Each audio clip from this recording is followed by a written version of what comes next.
So Regression, which was inspired by the wave of so-called satanic abuse cases in America in the 80s and early 90s, by which point they kind of pretty much died away. So Ethan Hawke plays a small-town Minnesota detective who becomes embroiled in what looks like an investigation of satanic abuse. There is a young woman played by Emma Watson who he thinks has been used in satanic rituals. David Thewlis plays a psychologist who says, well, actually, the reason that nobody knows about any of this stuff is that all these memories are repressed. All these memories are actually, you know, buried deep within. And what we need to do is to regress, hence the title Regression, and dig deep and find the truth in repressed memory. Here's a clip. Right now, it's incredibly important that you tell us everything.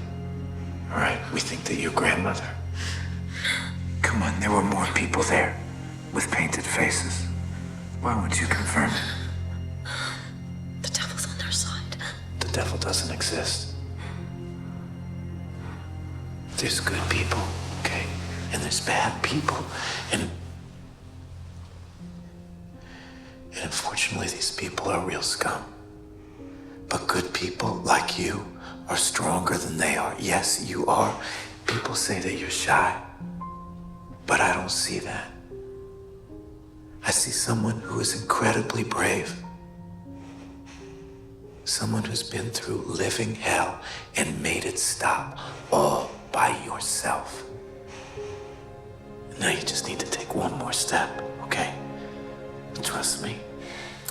It's a peculiar film, and it hasn't been particularly well received by the critics. I think there are things in its favour. On the one hand, you can tell from that it's rather overripe.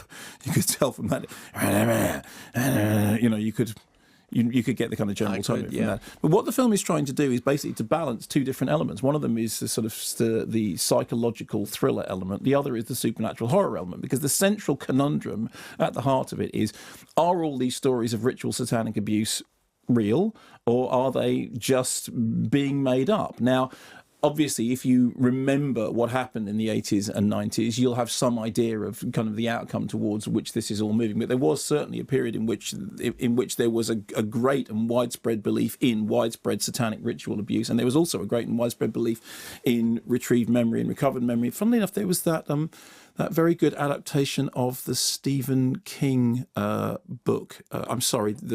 Because Dolores Claiborne, which I remember very clearly was given an 18 certificate at the time because the chief censor believed that it could trigger repressed memories. It was a very strange decision. Anyway, in the case of this, what it tries to do is to balance this sort of ambiguity between, on the one hand, the sort of the Rosemary's Baby stuff, and on the other hand, this is all fiction and it's all, you know, hysteria, and it's all to do with some kind of collective mass hysteria. Now, it's interesting because I was talking about Carol Morley earlier on in relation to The Falling, and The Falling is a really brilliant investigation of something which, you know, may be a hysterical outbreak, may have something else going on, may be to do with some sort of repressed trauma, may actually be to do with some kind of Jungian collective consciousness, which is sort of seems to be playing out in the flashback sequences. Now, this doesn't have any of the subtlety or any of the charm or any of the wit of that, but what it does have is the desire to play those two separate stories, one of them that it's real, the other that it's fake, and to essentially string it out for as long as is possible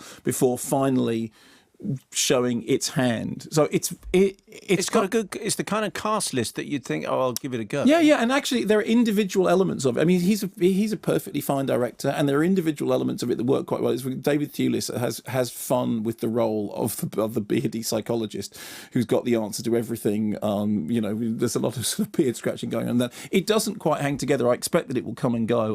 One of the problems is that it's quite hard to sort of pitch it because it's sort of pitching itself to some extent as a horror movie, whereas actually what it keeps wanting to be is a police procedural psychological thriller. So it's very flawed, but I think it's not, you know that phrase I use, it's not without flaws? In this case, it's not without merits.